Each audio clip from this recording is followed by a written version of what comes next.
Bienvenue dans l'invité de la rédaction sur Média 1 TV, direction l'Iran, dans cette séquence. Au lendemain de l'exécution du jeune Mohsen Shekari, reconnu coupable d'avoir attaqué un membre des forces de sécurité, d'avoir tenté de bloquer le trafic au début du mouvement de protestation, les autorités iraniennes viennent ainsi de durcir le ton à l'égard des manifestants iraniens. Des tentatives qui semblent vaines, des tentatives d'intimidation qui n'arrêtent pas l'élan de la révolte qui entame son 4e mois. Des centaines de morts entre exécutions et balles et des forces armées du régime. Mais voilà, le régime des mollahs semble de plus en plus impuissant face à la révolte. Et surtout, il est de plus en plus isolé, jusqu'à la sœur du guide suprême, Ali Khamenei, qui critique ouvertement son frère et le régime qu'il dirige. Le point sur l'évolution de la situation donc en Iran et ses impacts en compagnie du colonel Hassan Saoud, expert en sécurité et en stratégie. Colonel Hassan Saoud, bienvenue parmi nous. Merci beaucoup, madame, pour cette invitation. Merci à vous. Donc, beaucoup de questions autour de ces manifestations qui se poursuivent, qui ne font que reprendre de plus belle. La grève générale qui se positionne principalement autour des universités relance ce mouvement de protestation. Le pouvoir en place comptait sur un essoufflement. Ça n'a pas eu lieu. Au contraire, c'est un mouvement qui a été boosté parce qu'une jeunesse qui n'a rien à voir avec cette révolution sur le plan de la nouvelle culture ne faiblit pas. Malgré le durcissement que vous venez de dire, malgré la violence, la torture, le traitement, les arrestations, vous savez qu'on est maintenant, et vous l'avez dit, à 500 morts, et puis autour de 19 000 arrestations, dont des mineurs. Mais ça ne faiblit pas, au contraire, et je pense que c'est parti pour de bon, parce que je pense qu'il y a un problème de génération. C'est un pouvoir qui a 43 ans. Et la population jeune, vous imaginez, les femmes et les hommes, ça fait 80% de la population iranienne. Et ils n'ont pas compris ce que ce régime fait. Et donc, c'est un cumul, il faut le dire, c'est un cumul d'erreurs. C'est la situation socio-économique. Socio-économique, j'en viens. Évidemment, une inflation galopante. Une cherté de la vie, un pouvoir d'achat complètement touché, et puis évidemment quelque chose comme 40% de la population qui vit au-dessous du seuil de pauvreté. Donc ce sont des éléments qui étaient déjà installés dans l'opinion, mais on a eu la goutte qui a fait déborder le vase, et nous en sommes là, et je n'ai pas l'impression qu'il y a un affaiblissement de ce mouvement. Vu que l'actualité, colonel Saoud, c'est cette Coupe du Monde, cette équipe nationale iranienne qui refuse de chanter son hymne au Qatar, et étrangement, réaction très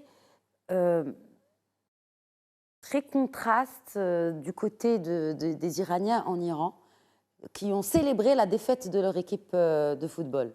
Oui, comment peut-on expliquer cette contradiction entre une équipe qui est engagée dans cette révolte et de l'autre côté, on ne les soutient pas, en fait. Finalement. Vous savez que c'est un régime qui est excellent dans la manipulation. Il a réussi à manipuler ceux qui sont avec lui, mais il n'a pas réussi à toucher une jeunesse qui est importante. Vous savez, les joueurs que vous avez vus qui ont boudé l'hymne national, c'est cette génération-là dont je viens de parler. Ils ont envie de liberté, ils ont envie de démocratie, ils ont envie de vivre, et je signale qu'ils ont été menacés et qu'ils ont menacé leurs parents à l'intérieur de l'Iran. Et donc c'est un régime jusqu'au-boutiste qui emploie un machiavélique qui emploie tous les moyens pour essayer d'étouffer cette révolution qui est partie pour un bon bout de temps.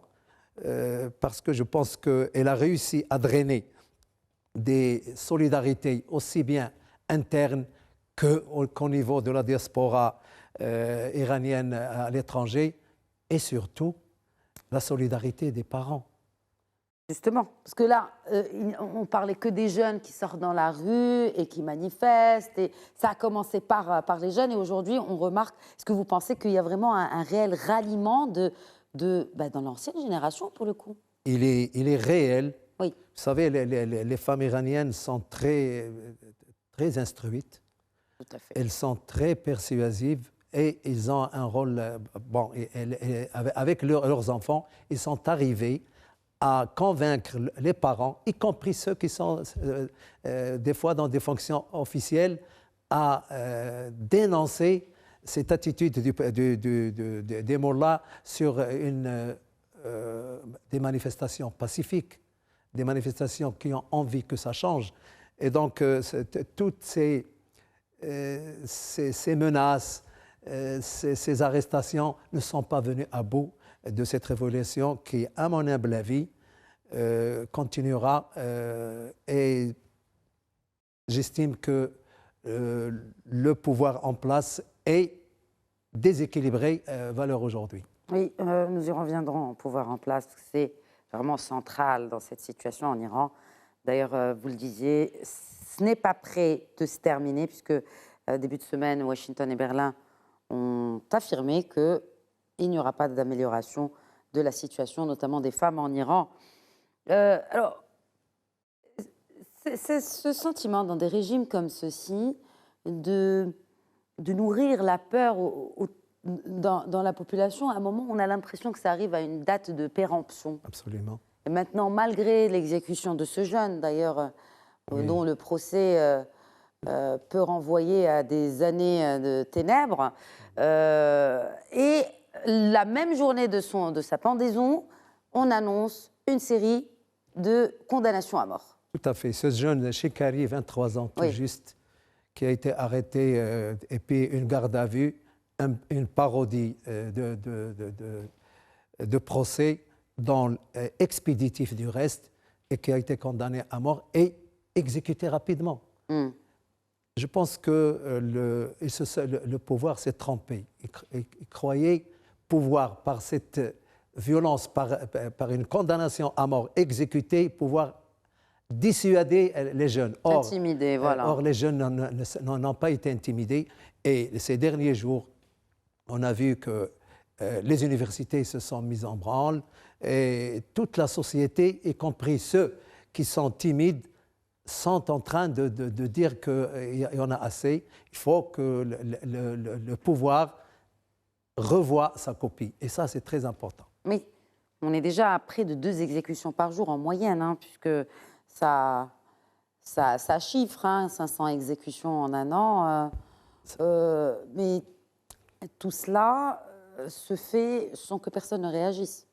Oui, il y a des réactions. À part les condamnations à l'international, mais bon, oui, que peut faire la communauté internationale, encore moins la diaspora iranienne. Exactement, mais c'est ça qui permet, dans une fuite en avant du pouvoir, de dire que c'est commandité de l'étranger.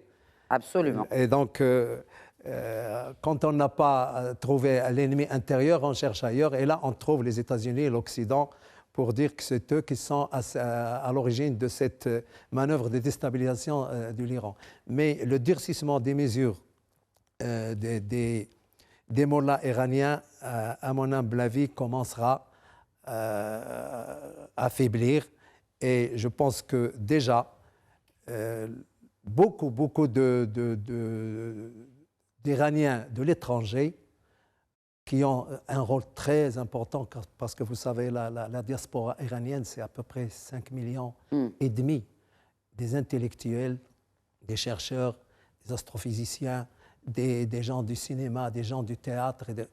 Et tout ce monde-là est dans l'opposition complète pour ce régime. Si vous y ajoutez l'élite qui est en prison, ils sont nombreux, eh bien vous avez là un régime qui est dans des balbutiements étonnants et qui ne sait pas où il va.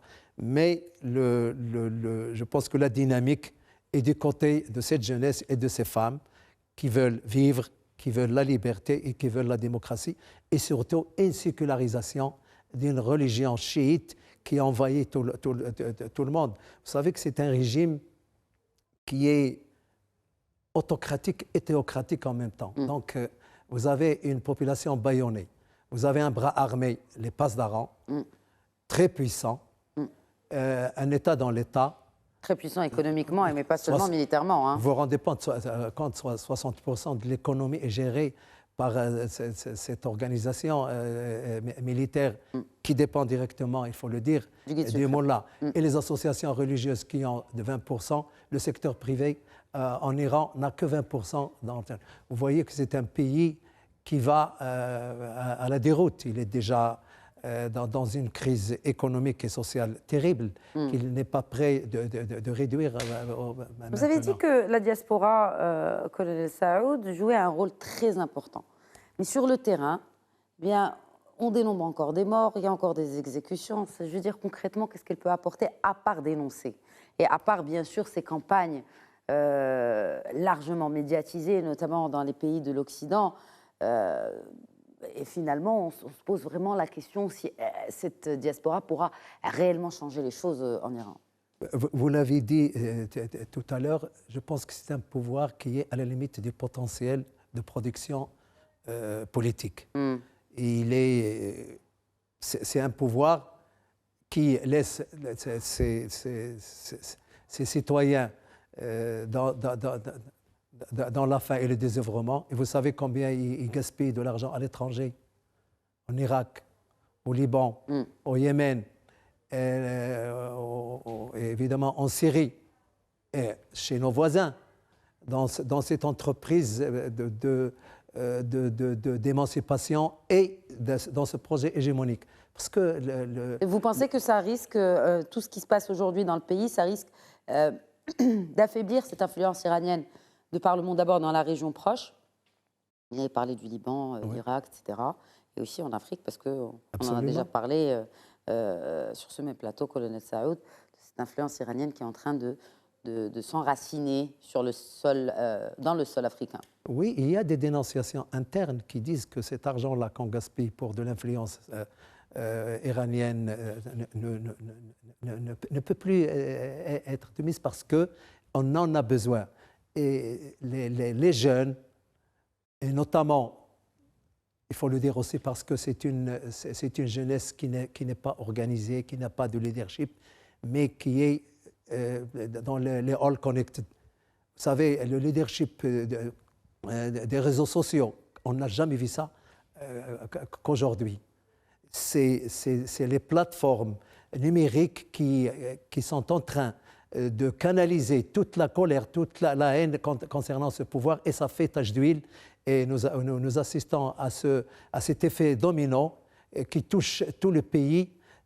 Et chose importante, toutes les communautés iraniennes, les Azéris, les Persans, les Baloutches, ils sont tous concernés et ils participent tous. Donc le pouvoir n'a pas une marge de manœuvre pour essayer de calmer, et son machiavélisme continuera à exacerber ces manifestations, à mon avis. Est-ce que vous pensez que c'est ce même machiavélisme qui est derrière cette rumeur, qui je ne pense n'est pas vraiment une rumeur parce que son démenti est arrivé plusieurs jours après qu'elle ait circulé sur tous les médias du monde?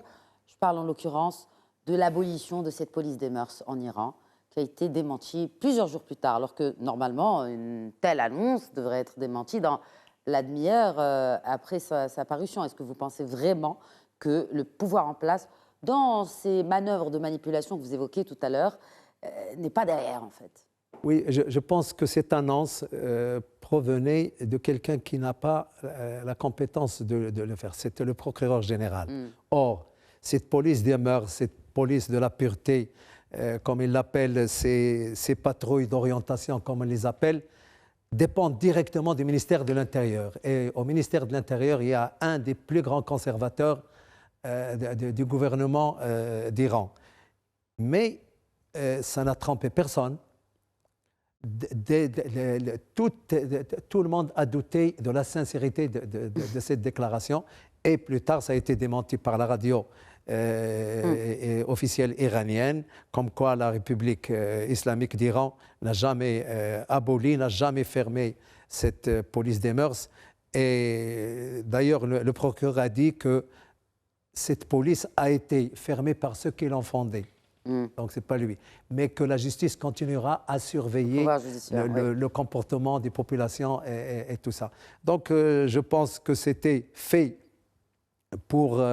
c'est une manœuvre de diversion politique, mais qui n'a pas été productive ni pour le pouvoir en place. En parlant du pouvoir en place, le guide suprême, 83 ans aujourd'hui, des rumeurs sur son état de santé qui se détériore jour après jour, malgré les tentatives de montrer une image d'un guide qui est encore là, qui est encore fort, de par toutes ces annonces de répression. La succession d'Ali Khamenei, colonel Saoud, est-ce que c'est toujours considéré comme un sujet tabou en Iran? C'est un sujet tabou, mais dans les cercles informés et dans les cercles proches, la succession commence déjà à être un sujet. L'isolement, il est isolé, et puis il est même critiqué même par sa sœur, qui a parlé de tyrannique, qui a parlé d'un califat tyrannique, donc ça vient de l'intérieur, et puis qui soutient, sa sœur soutient ce soulèvement des femmes et des jeunes sans aucune ambiguïté. Et elle avait dit que si mon état de santé me le permettait, j'aurais participé à ces manœuvres. Donc il y a, comme on dit, même il y a l'ancien président Khatami soutient les étudiants. Absolument, mais Khatami est quand même un réformateur. Très modéré, un peu trop au goût des ayatollahs. Très édulcoré, mais sur les principes fondamentaux, ils sont tous les mêmes, c'est blanc bonnet et bonnet blanc. C'est de la réforme en trompe-l'œil qu'il y a dans ce pays-là, mais celui qui est au pouvoir maintenant, Raisi, est un conservateur bien convaincu. D'ailleurs, le 5 juillet, il avait proposé une autre loi de durcissement du port du voile dans l'espace public. Donc, il n'y a rien à attendre de ce monsieur, même s'il avait dit que la constitution iranienne a quand même des principes immuables, sauf qu'il y a des possibilités dans la mise en œuvre des modalités d'infléchissement. Cela ne veut rien dire, c'est dans la Constitution et dans la loi. Oui, parce que constitutionnellement, l'Assemblée des experts est chargée de sélectionner le prochain dirigeant. Exactement. Bon, après, il n'y a pas vraiment... Vous avez parlé tout à l'heure de leadership au sein de ce mouvement protestataire. On ne voit pas un leader qui se démarque non plus, en tout cas, ou peut-être qu'on le cache. Voilà, vous avez raison. Tout leader qui se manifeste maintenant, c'est la pendaison. Le pouvoir ne s'arrêtera pas. Et il aimerait bien en avoir. Mais comme a dit... Et son fils, alors, dans l'histoire? C'est un timide, d'après ce que j'ai lu sur lui, qu'il pense, mais qu'il ne le dit pas. Mais il paraît qu'il n'est pas... que cette façon de diriger n'est pas à son goût, ne correspond pas à la période compte tenu de l'évolution qu'a connue l'Iran. Vous savez, les personnes âgées ne sont pas nombreuses en Iran. Et les jeunes sont très bien formés, sont très bien éduqués et ils regardent ce qui se passe ailleurs. Et donc, ils regardent ailleurs. C'est ça. Et à mon avis, c'est parti pour de bon. Et on tentera pour de bon et pour... est-ce que c'est parti pour durer? C'est une révolution à l'image de celle de 79 qui risque de renverser l'ayatollah comme le Shah d'Iran a été renversé par cette révolution islamique. Est-ce que c'était pensable il y a quelques mois qu'on voie la maison de Khomeini incendiée, que des portraits d'ayatollah soient brûlés? Est-ce que cela risque vraiment de continuer dans ça? Est-ce que ça risque de pousser, on va dans les scénarios, de pousser le pouvoir en place à se retirer, chose qui n'est pas vraiment envisageable compte tenu de l'essence même de ce genre de système politique? Mais c'est un système théocratique, vous savez. Le leader lui-même commence à être contesté. Vous savez, on a vu quelques réactions Et vous avez parlé à juste titre de l'incendie de la maison de Khamenei, qui est un symbole quand même, oui. et des portraits. Mais c'est des crimes de lèse-mollah, si je peux me permettre de m'exprimer ainsi. C'était une ligne rouge. Elle ne l'est plus. Bon, en réponse, en représailles, on a quand même arrêté des gens et il y a des procès qui sont en cours. On a fait ce ballon d'essai par l'exécution de ce jeune pour voir. On verra les cinq autres, est-ce qu'ils vont être exécutés ou pas. On verra comment le pouvoir va réagir. Mais en désespoir de cause, il ne fléchira pas. Je pense qu'il ira dans davantage de violence à l'endroit de ces manifestants-là. Est-ce que vous pensez que l'affaiblissement justement du pouvoir en place, et en l'occurrence de ce guide suprême, ne fait que, ou peut-être constitue une brèche pour les puissances occidentales, pour, je ne suis pas dans les théories complotistes qui disent que que c'est l'Occident qui est derrière les manifestations, mais en tout cas que ça constitue une brèche, cet affaiblissement, ça constitue une brèche pour justement déconstruire cette structure de guide suprême, cette structure islamique de la République. Tout à fait, c'est ce que l'Occident fait. Vous savez, c'est un terreau fertile pour les agences de renseignement, ces troubles et ces manifestations. Mais bien sûr, d'autant plus que l'isolement de l'Iran concernant cet enrichissement de l'uranium qu'il ne faut pas oublier, ils sont déjà à 60%, et les États-Unis, Israël ont menacé d'intervenir. Donc c'est un isolement interne, et puis au niveau de la communauté internationale, évidemment, il est vraiment très. L'Iran est un pays isolé et qui risque d'avoir encore davantage de sanctions. Si il continue dans l'enrichissement de l'uranium, parce qu'il n'est pas loin d'avoir la bombe. À 90%, vous avez la bombe. Donc, vous avez cette assurance vie. Et je pense que l'Occident ne le permettrait pas, à mon avis. Et est-ce qu'il ne faudrait pas faire preuve de prudence, justement? Oui, bon. C'est une poudrière. Oui, mais c'est une poudrière, mais si vous additionnez la contestation interne et l'isolement externe et cette menace nucléaire qui pose sur la région, je pense que s'il franchit le Rubicon, la réaction sera tout autre. Et la réaction du président américain dernière, peut-être une gesticulation, mais c'est déjà un signal qu'on ne permettrait pas à ce pays-là d'accéder à la bombe atomique. C'est clair comme ça. Et avec Israël et les pays de la région qui sont contre, je pense que le pouvoir est aussi menacé de ce côté-là. Ce qui se passe justement en Iran, dernière question, colonel Saoud, on n'en ressent pas vraiment l'effet domino sur certains pays de la région, notamment limitrophes de l'Iran, ou ceux où l'Iran a une influence vraiment très forte. Pourquoi?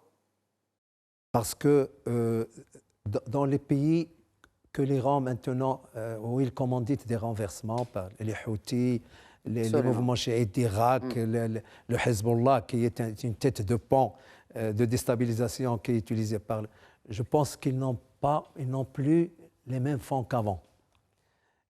Je pense que, et puis, vous savez, donner des drones au Yémen, je pense qu'il y a quand même, maintenant, on n'en donne plus comme avant. Et l'armement, on ne le donne pas, parce qu'on n'a pas les moyens. Vous savez que 70% de l'économie est basée sur le pétrole. Or, il y a l'embargo. Et donc, à part les trafics qui se font par-ci, par-là, je pense que l'Iran est au bord de l'asphyxie économique, et les mouvements sociaux sont aussi une résultante, et le résultat du ras-le-bol social. Donc l'Iran est en difficulté. Maintenant, comment réagirait-il après? That is the question. That is the question, et l'avenir nous le dira. Et on le suivra certainement sur ce même plateau avec vous, très cher colonel Hassan Saoud, en tant qu'expert en sécurité et en stratégie. Encore une fois, merci. C'est moi qui vous remercie, madame. Merci, madame. Très bonne suite des programmes sur notre antenne.